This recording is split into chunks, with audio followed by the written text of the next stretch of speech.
How's it going, guys, and welcome back to the channel for another Star Wars gaming video. And in today's video we're going to be covering something that I am seeing a lot of people say, especially in the past 4 or 5 months, and that is in regards to the curse of Star Wars Battlefront 3. As of course you all know, the Battlefront franchise has had 2 chapters. The first back in the mid-2000s with Pandemic's Battlefront series, which kickstarted it all, with Battlefront in 2004 and Battlefront 2 in 2005. Then 10 years later under EA, DICE rebooted the franchise with 2015's Battlefront and then the highly anticipated Battlefront 2 in 2017. Now both of these franchises had the 2 games, but the third was always the obvious next chapter. But back in the mid to late 2000s, it never happened, and that's where all of it starts, with Battlefront 3 being a game that has just eluded Star Wars fans and has been dubbed a cursed game. And here we are in the present day. It seems like we are staring at a similar fate once again with the Battlefront franchise under EA. Battlefront 3 is once again shrouded in uncertainty. It seems the obvious choice and next chapter, but it's just nowhere to be seen, hence the curse of Battlefront 3 being a phrase that a lot of people have been throwing around. A lot of people seem to think that a Battlefront 3 is just something we will never get to see under any publisher, despite how big of a moneymaker and fan pleaser it would inevitably be. So in this video, I've decided to do something a little bit different and go through the story of the curse of Battlefront 3, both back in the 2000s, going through the mess of controversies surrounding the Battlefront 3 that went into development but was never released. It's a really mysterious and weird story with a lot of he said, she said floating around, and I must say that's why I think it's worth telling. And we'll of course bring it full circle to now in 2020 onward, with Battlefront 3 once again eluding fans in the present day. So let's go all the way back to 2004, 16 years ago, when the Battlefront franchise was born. Pandemic Studios came out with a Star Wars game that would kickstart one of, if not the most popular Star Wars game franchises that has ever existed. It was universally praised, and I'm sure for a lot of you it was a part of your childhood growing up. It was across the board a great game, and although the franchise has gone on to bigger and better things since, it's good to remember the roots of the Battlefront franchise with 2004's Star Wars Battlefront.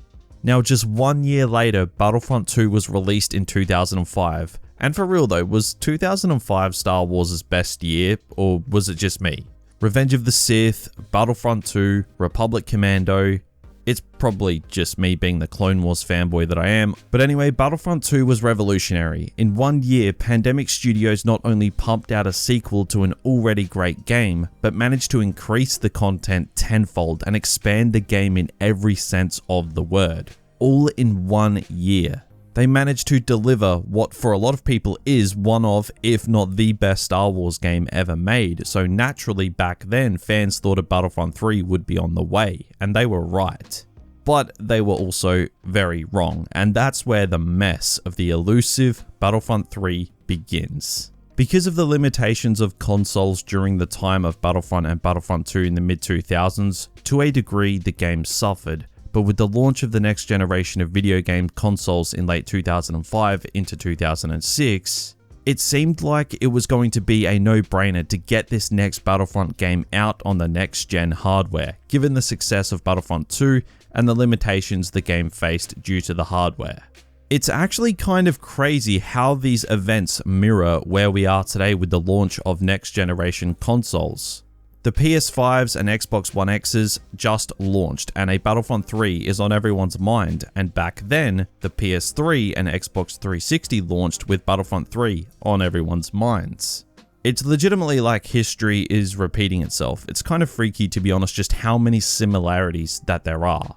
But anyway, this was exactly what happened. It was time for a new Battlefront game, a Battlefront 3, to take advantage of next-gen hardware and take the franchise to places it had never been before.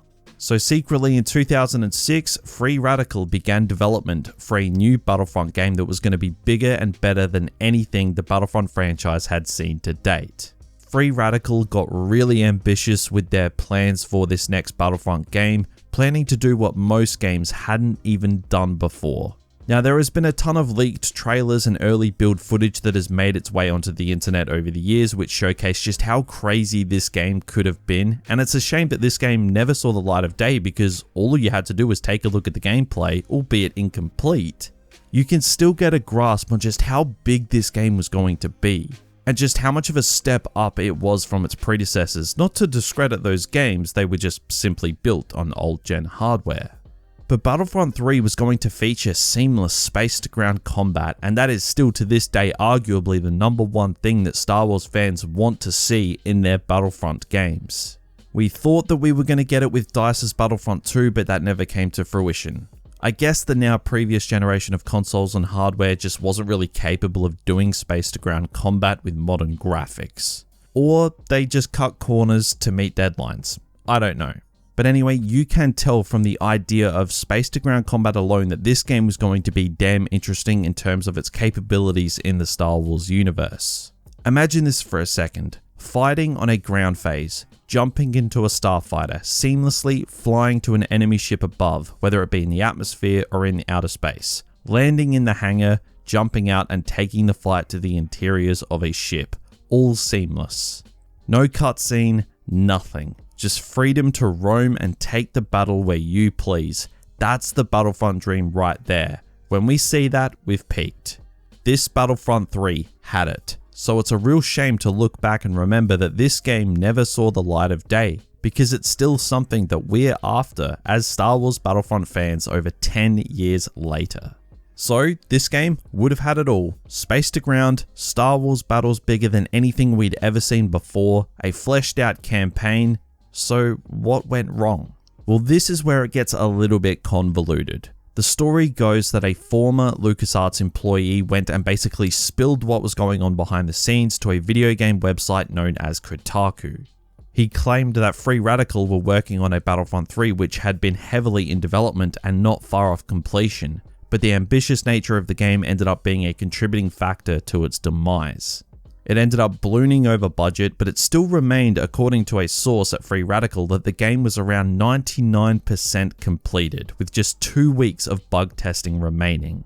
But then in 2008, the game was secretly cancelled. Depending on who you ask, some people say it was because LucasArts no longer wanted to fund the game as it was already ballooning over its budget, and others say that it was Free Radical's fault for missing deadlines and that they just couldn't deliver on the ambitious direction they wanted for the game.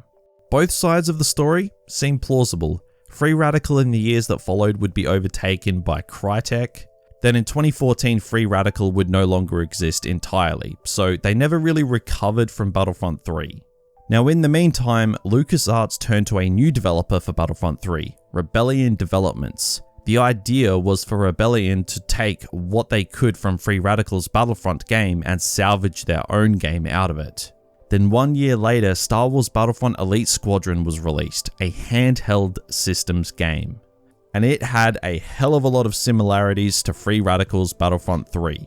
So Battlefront 3 essentially went from being this larger than life AAA Star Wars game to a shell of a game made for handheld devices. Pretty sad, to be honest. So that's the tragedy of the first Battlefront 3. That's where all of this starts.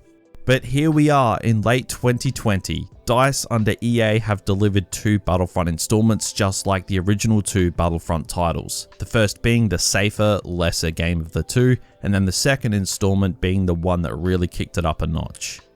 The Battlefront franchise in early 2020 was sitting in the best position that it had ever been in after a really rough 4 or so years, and then EA kind of shot themselves in the foot and pulled the pin on Battlefront 2.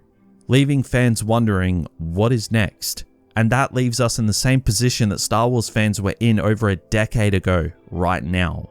Where is Battlefront 3, the elusive title that has been evading Star Wars fans for all these years? Will EA do what couldn't be done before and actually deliver the bombastic, over-the-top, content-heavy and ambitious Battlefront game that takes it to that next level? Well, who knows at this point. It seems like it would be an idea that is there for the taking, a complete no-brainer of a decision, especially considering we are entering the next generation of gaming with new consoles. So why not bring Battlefront along with that? The next generation of games are going to be capable of things fans have wanted to see in Battlefront games since its inception in 2004. So I think it would just be logical for EA to greenlight a Battlefront 3 and break the curse. Deliver on space-to-ground combat. Deliver on huge Star Wars locations to have these massive battles that only the next gen is capable of. Combine it with all 3 eras of Star Wars, and goddammit, put Mandalorian content in there, not Fortnite. So as a whole, the curse of Battlefront 3 has been something that has been just killing Star Wars fans for a long time, well over 10 years, and it's just hitting hard once again here in 2020. Will we ever see this elusive Battlefront 3? If EA get the license extension to make Star Wars games, I'd say absolutely, but the decision making with Star Wars games isn't always great. I mean, look at Battlefront 2 coming to an end like it did, so maybe it doesn't happen. I don't know. But one thing is for certain, and that is if a Battlefront 3 on next-gen hardware was to happen, it would be able to fulfill what Free Radical started back in the 2000s into the modern day. And if that ever happens, then Star Wars fans are in for what could well be the best Star Wars game we have ever seen. That way we could finally sit there and say that the wait for the elusive Battlefront 3 was actually worth it. But guys, if you did go on to enjoy this video, then it would be great if you could drop a like to support the video and let me know down in those comments what you want to see the most in the next Battlefront title, the cursed Battlefront 3. What would you love to see? And if you want to be kept up to date on all things Star Wars games, then make sure you hit that subscribe button. But that is going to do it for today's video. Thanks for watching and have a good one.